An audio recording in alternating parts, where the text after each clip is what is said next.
Yay! Give thanks and praise. Welcome back, dissidents. We are working on a slow rolling weave today.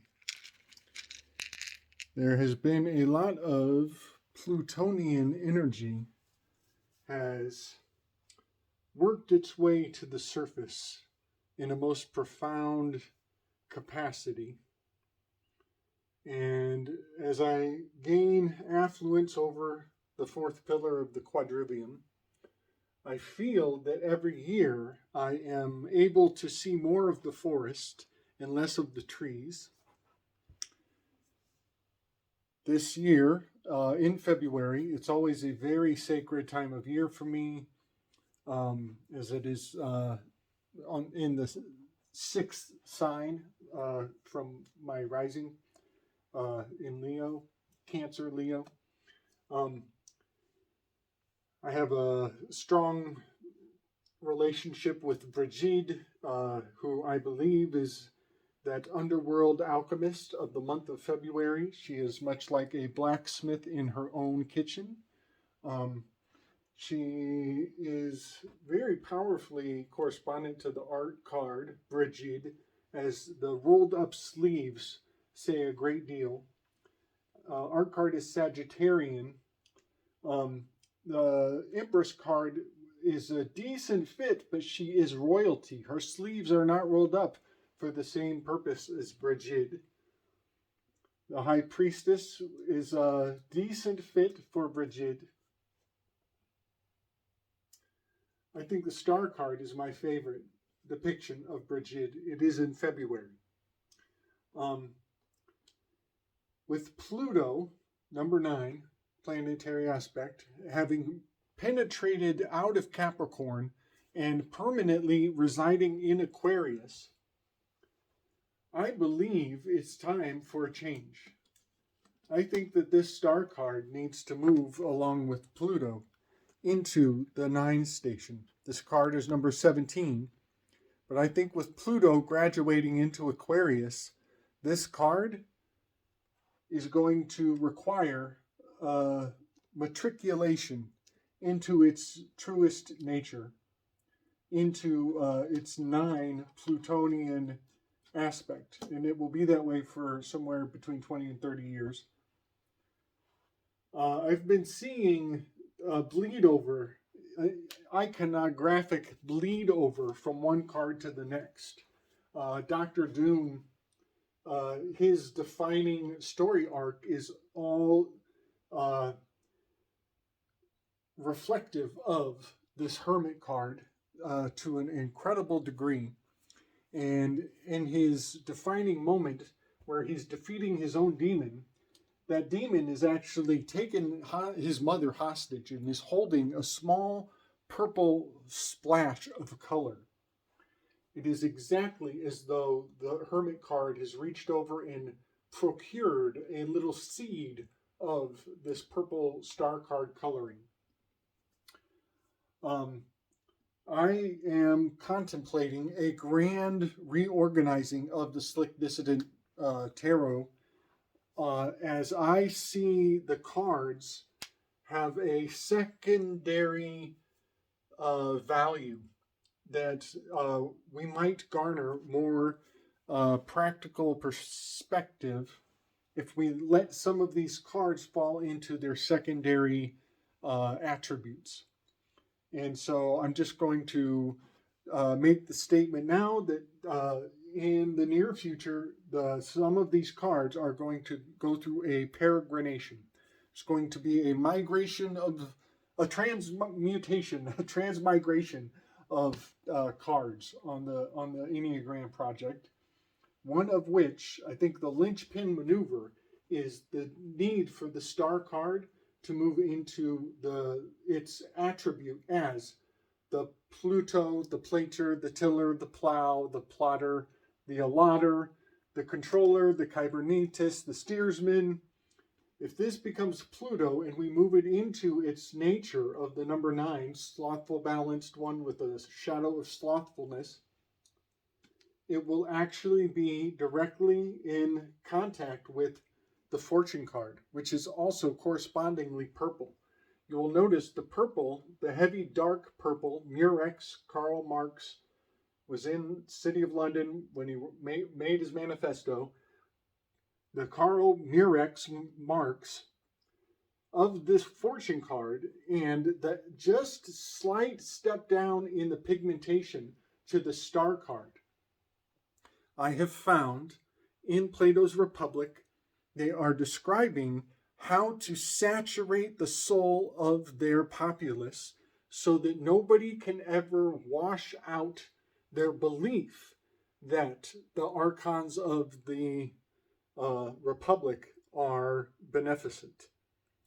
And the color that they use to describe this this permanent, perpetual propensity to fall back into believing in the aristocracy, the color is purple. The color that they use that the dyers use so that you can never lie away their belief. Lie as in soap, lie as in washing, lie as in brainwashing. The color that they use so that it can never be removed is purple. This is an alchemical truism of many generations of DNA repetition. Consider that you're only learning it today, but your soul has known it since Plato's Republic was put into operation. So our spiritual resonance to the color of purple makes a profound presumption that that the purple equals royalty. There's an old saying in the UK, to organize at all is to adhere to the aristocracy, and that is your birth certificate. When you engage with any of the orders and organizing of any standards, you are comporting yourself to a system that the aristocracy put in place a very long time ago, and using purple as the dominating highborn privileged class, using the color purple is multi-generational and so profound it is far beyond belief. And I believe I can convey why. I think I have found a great amount of why is purple unsulliable, unremovable from our association to this higher order in the ultraviolet light spectrum. This is the ultra. This is the MK Ultra of it all. Channeling this belief to the priest class of the purple is a natural buoyancy of thought. This is the anamnesis of a presumption that as much as a person may not like purple, as much as they opine at the color of purple, and even though other different people perceive color in different spectrums, some people are tetrachromatic, some are pentachromatic, particularly women seem to have this ability. Despite all of that, there is still an echelon of order to the color spectrum.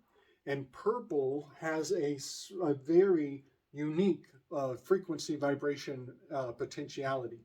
And to know that the social engineers have been harnessing that fact for so long, it absolutely blows my mind. Now, I'm going to try to build into a absolutely absurd claim. I never would have thought my mouth would be putting form to these thoughts. But allow me to try. Pluto, Plato, the tiller, the articulator, the one who rounded out the stories, the one who gave shape, the one who gave form to this fascinating piece of work. He is in the control, well, he is in the balanced position. This is the muse Urania. Urania is holding the orb and a compass, and she is mastery over geometry. This is the egg in Urania's hands. This is the ignorance of the fourth pillar of the quadrivium that is astronomy. She has always been in the number 9 position. So when they say that Pluto rounds out the stories, Pluto gives shape to the forms of the book that is Plato's Republic, we are standing in the 9th position. The slothful, indolent, peacekeeping author who has perseverance as their redeeming value. Perseverance. All of Western philosophy is but cliff notes to Plato. Perseverance.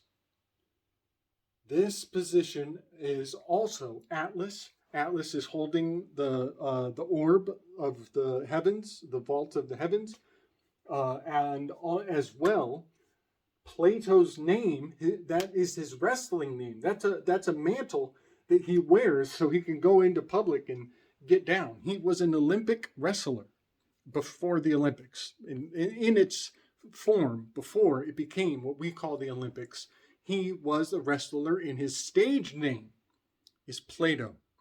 It means the broad-shouldered one. Some believe it means broad-eyebrowed, that he had stern-ridged eyebrows.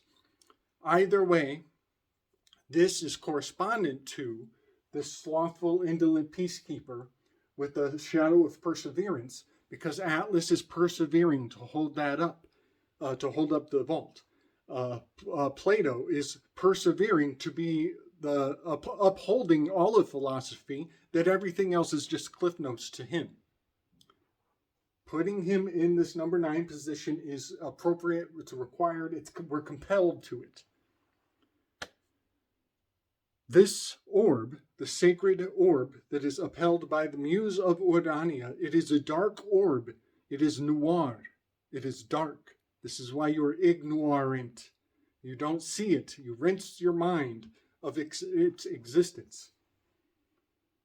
This broad-shouldered one, we sing a song, a hymn, a praise song to a particular body type of a capoeira player. It's actually a particular school that upholds this lineage of what is called o bujão. And o bujão is a kind of a semi-deified euhemerized.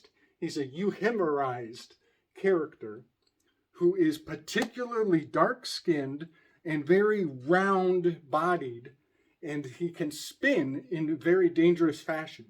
And the song sings that he is, once he gets spinning, you can't stop him. His spin is perpetual and becomes increasingly more and more dangerous. And the song is very simply, I don't know a great variety of lyrics, but the song is his name over and over. O bujão, o bujão, o bujão. Capoeira de Angola, o bujão, o bujão, o bujão, o bujão. So the name that is given to this character is Old Eggplant. Old Eggplant, o bujão. When we sing it, the enunciation is nothing like the spelling. The word itself is actually Beringela, Beringela. This realization has come to me in a fascinating time of the year, as Pluto has moved into Aquarius for the long haul. And finding Beringela, this eggplant capoeira hero, playing out in the psychic space right now is profound beyond belief. To come to understand why this purple eggplant is the egg in Urania's hands. It has been the egg in Urania's hands all along.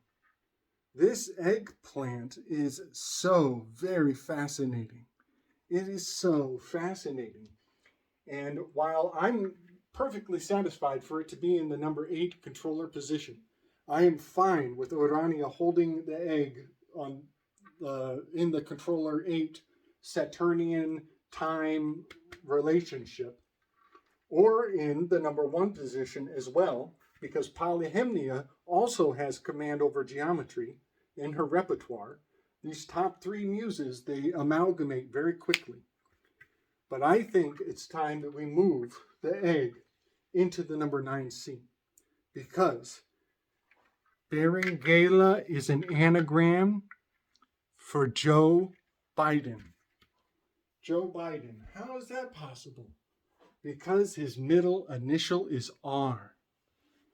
Joe R. Biden is an anagram for Berengaila. Berengaila. Joe R. Biden. It is amazing that he's holding the ignorance. He's holding the mantle of ignorance. And everybody who's ever said his name without knowing the inside joke of why he is the slothful, indolent one, this balanced peacekeeper who's tottering on the stage, and once he gets going, he just falls all over the place. This is the time of change. This card is signifying the rinse, wash, repeat cycle of Plato's Republic. Book 4, I'm pretty sure, I'll try to bring a chapter, maybe some images. They are literally talking about rinsing people's minds and using the techne of the dyers, the soul dyers. And so they are rinse, recycling, repeating for an entire generation to conform the next narrative. We'll just say it that way, to conform the next narrative. But something that blows my mind is when I start to pick up on these symbols, I start to realize that they are much closer than I'd ever imagine. This little eggplant right here is very close to my heart. It's a very sacred little eggplant that I keep very close to my heart. There are more eggplants all throughout our culture and our life that we don't even think about. These broad-shouldered devices that give us remedy and put us to sleep and keep us nice and burdened so that we can persevere and fight off some of the biggest monsters there are. It is very profound where I find confirmation of the potency of this consistent system of star speak, really. And now I want to accentuate the fact that this Berengaila is astrological. It is, I'm going to move the phone in, it is Corona Borealis, is the Berengaila. Where are we? Buotes, right here. There's Buotes. Here is the Corona Borealis. This is the bident. This is the apple of discord. This is the orb of Urania. This is the stars mapped out on a sacred sphere. This is the Berengaila. This is the eggplant. And now something that I find very consistent. I don't want to be alarmist about it. I don't want to make everything into a Baphomet to freak off people who don't have a tolerance for things that are freaky. But this has always been an egg in your ear. Another aspect of this Berengaila has to do with burying the tongue. And burying the tongue in your ear, in fact. I think that Heidegger, mention of Heidegger, Schopenhauer, his name has the egg. Eier in German, the word Eier is an egg. And so every time you get your Eiers elevated, it is actually speaking to your German brother tongue. And this is, he's shopping for Eier. He's Schopenhauer, shopping for eggs. Heidegger had the same thing in his name, and even Hegel. They've been putting eggs all through our mind, And this is both and. This is your ego. This is the ego. This is the egoic. And this will be the cicadas, the brooding cicadas that they want to make I think, an over magnified alarm call. I'm trying very hard not to be Chicken Little about the cicadas, but I just see all of the egotism of the eco movement and the ecosystem and the idea that Earth wants to shake us off like a bad case of fleas. The spell is so consistent and profound. I think it's just valuable that we take it out of the subconscious and put it in the conscious, on the front of our priorities, thoughts, and perspective, so that it can't be stimulated without our awareness of it. So I just wanted to bring this out of the realm of forms and give it consistent shape and speak to it as it is morphing. Morph, form, morph. It is Plato's realm of forms, and the nebulousness of it can be recognized and consistently conveyed. And so, last but not least, I want to bring this graphic forward to relate how Joe Biden, Joseph Robonet Biden, he has the pharaoh, Joseph Robonet Biden, he has the Pharos, which is a lighthouse in his name, Joseph Robonet Biden. This is his shades. This is the cowbellistic cowbell, but it's also the shades. These are the shades that he wears, and he is the Hades is the lord of the shades. He is notorious for this protocol of wearing his iconic shades, his Matrix They Live glasses.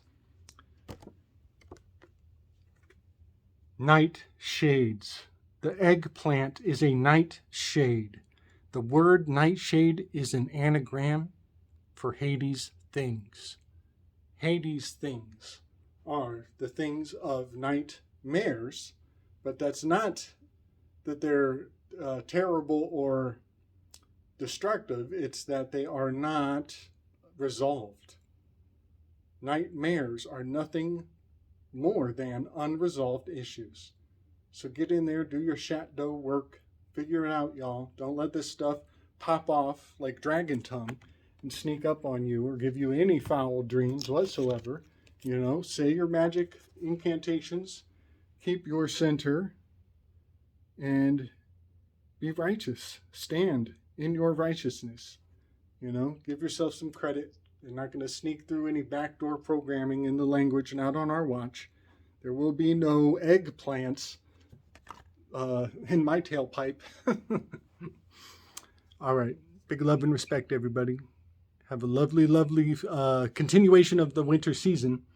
I'm hoping to have a live stream very soon with a good friend, Kyle Denton. We're going to work out a window where we can get back onto the cicada topic. And I want to talk more about this. As you know, they have vilified the shell companies. And I think there was even some shells being thrown around on the stage recently. And then sure enough, one last thing on the eggplant, you know, ludicrous. You know, is this the most ludicrous thing you've ever heard, that Joe Biden is a fucking eggplant? Maybe not. Maybe not. They flashed ludicrous up on that stage, and he's got the shoulder pads on. He's rocking those shoulder pads. Plato is the broad-shouldered one. He's upholding the realm of forms. Also, the eggplant has that crazy cap on the top of it. So ludicrous is actually harnessing